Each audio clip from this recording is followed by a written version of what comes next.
what is sort of maybe one boundary or one reflective practice? I know you spoke to this a bit before, like, a bit of pushback. But yeah, could you maybe share again, like one boundary, one practice that you think should be a non-negotiable for any leader who's interacting with AI, regardless of industry and maybe even regardless of role, right? So regardless Yeah, of yeah. how much power they have. Of course, yeah, yeah. I think what is very important with the technology is like that you are honest about uh, its impact. For instance, uh, because there are different forms of AI, like generative AI, of course, since specifically like ChatGPT went viral, then also after that others. But that's just one form of AI. There are also other forms of AI. It can be, for instance, like the technology that we have now within Zoom also, like to make sure that the pictures are okay. Like 5 years ago, the filters were not as good as they are now, but they also use AI technology to make, for instance, that better. Um, Also AI in the medical field for to help with diagnoses, etc. So there are different forms of AI in there. But for instance, like be honest, because like a few years ago, like when we were talking about AI before generative AI went mainstream, the conversation was always like, okay, it can be used for repetitive tasks, etc. So to have more free up time, so we can do other stuff and use our creative capacity, etc., etc.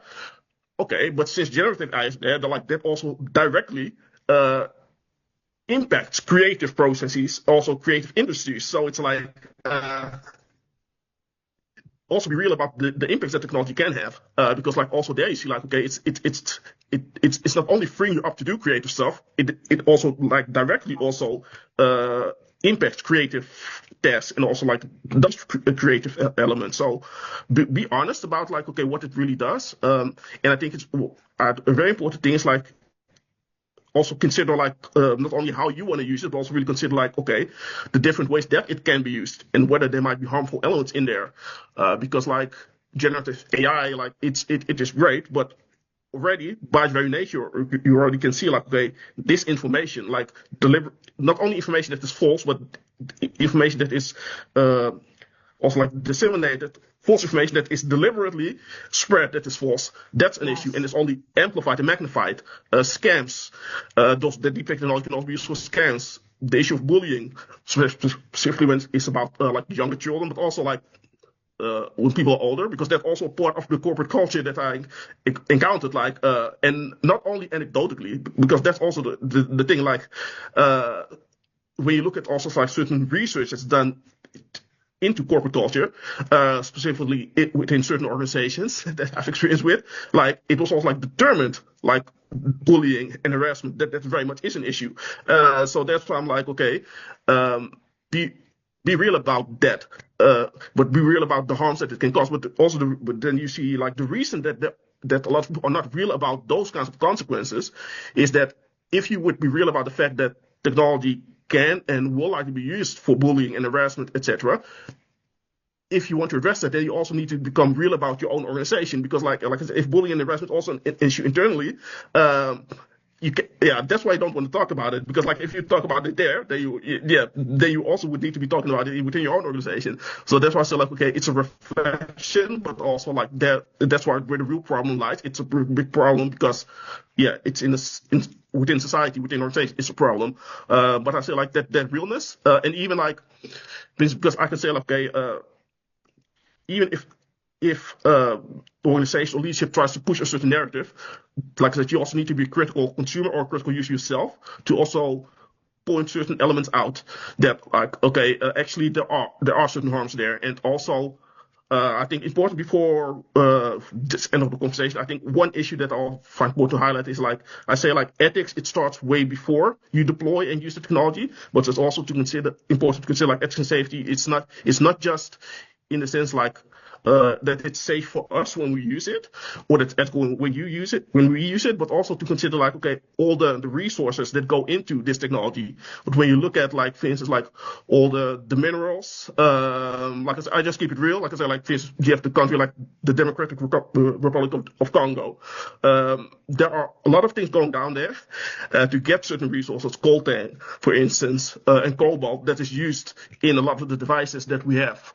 But the way that they are sourced, like the human rights violations that are part of that, that's a very, yeah, it's very harmful. And like when I say, like we talk about ethics, then we also need to talk about ethics there, because there also again you see like there's like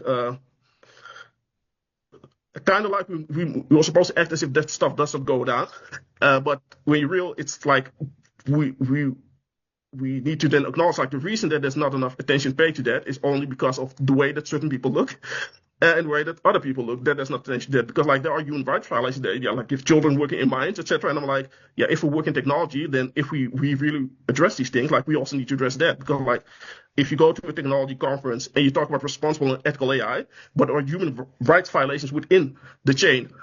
This is one example. I talk about the Congo, but also other countries. Things when you look at lithium that is mined from salt flats, but in South America, I remember a story like it's a lot of those salt flats are in the lands of indigenous people in South America. And one of the people, they also said like it felt to her like the conquistadors were coming back. That was her experience, because like they want to extract all those resources from them. And I think that is something that's for us important to highlight. Like the technology is nice, but there are a lot of impacts. And you also have like the data center impacts. And that's like everywhere when they put the data centers, like the environmental impact of that. So I think that's important to consider. It's like there are different layers there to that ethical discussion. You need ethical and safety. You need to discuss it for when we use it ourselves, things that it's not biased or that it is safe to use, but also like what goes into it. Because like if I have something that is ethical and safe for me, but if other people are harmed for it, then actually it is not ethical technology, and me using technology then is also not ethical. And that's why I find it important to speak out about these matters, because like if I would be working in technology and just ignore these matters, like then I definitely have no business calling myself ethical or responsible. But also like it's again, like I said, it's a reflection of practices that we've seen before. Like it's like it is actually unconscionable to operate in this manner, but there are so many things that are unconscionable going on within society, and that's very much reflected in this technology. And it's just like when you just also look, we started with the conversation about power, but when you look at the convergence of technology and power, you see it very much how these technology companies, they not only have technological power, like it's become intertwined with political power. And of course, like they have big economic power, and that economic power that also then, translates into big political power. But that's where you then again see like, okay, moral power, ethical power, that's not really driving it there. It's more like economic power is really the driving force there. But that's where then, power corrupts. You can also say that, and that's what you also see there with these organizations. So I'm like, we need to be real about that and just look at like these organizations, even though they feels like when you look at the chatbots that we talked about, like I said, they are programmed to be convincing. They're not necessarily programmed to be truthful. They're programmed to present everything as if it's truthful, to be convincing. But that's basically then also like the mindset that you would then see in corporate. Like it's like you don't have to be ethical. You just need to let people think that you're ethical. You don't. It doesn't have to be true, but as long as people think it's true, then they will use it. Just leave out the uncomfortable facts. So don't talk about the Congo or about what goes on in South America, in other areas to get those resources. So just spin it in such a way that seems okay, and that's really the corporate.